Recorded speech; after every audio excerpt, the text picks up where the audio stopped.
All right, good morning here from Old World Garden Farms. We're going to talk today about our bucket planters. These were something we created this spring as a way for people to garden that maybe don't have space to garden, or maybe getting a little older or younger and can't get out and create a garden. And wow, we've really been happy with the results. I'll kind of come over here first. We wanted to kind of show that you could really grow anything. First of all, these are quad planters. We just put down 5-gallon buckets. We drill some holes in the buckets and a few on the side.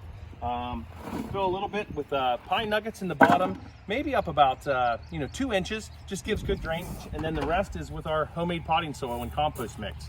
So nothing too special, very easy to do. As you can see here, this is our tomatillas.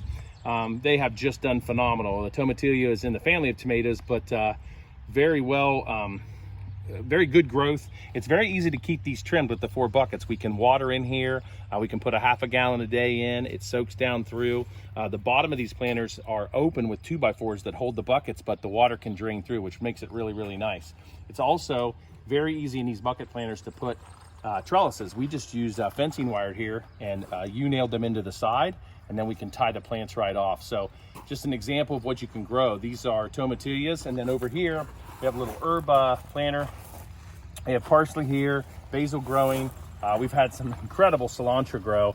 And then, as we often do, we intermix companion plantings. Here it's marigolds, really helps keep the bugs away and keeps pests away from it. And then just to kind of show you what else can be grown here, we have tomatoes. We grew a couple different varieties. These are our San Marzanos. We actually have one turning on the vine. That will be our first tomato of the year, whether it's the garden or out here. Again, very easy to prune. You can see some companion planting of basil down there in the bottom. And then let me zoom around here to the side, and we have, we grew a celebrity plant. I'll come over here and maybe show. This is a larger heirloom tomato, but as you can see, tomatoes already on the vine. We'll be able to tie these off up into it to grow. But I think the best thing about these planters and what we really like about them, number one, they're easy to build. You can build them with simple 2x4s. We use shiplap here to frame. You can use metal. You can use, we saw burlap with some of the people that have had the plans and built them. But at the end of the season, this may be the magic. So many people struggle with soil that goes bad, especially with tomatoes. You start to get blight, you start to get soil-borne illnesses. At the end of this year, we cut these off, we lift this soil up, it can go right into our compost pile, can recharge, and then next year we can start fresh. It's really an added advantage, but right here with just these 3 planters, we're growing 12 large plants.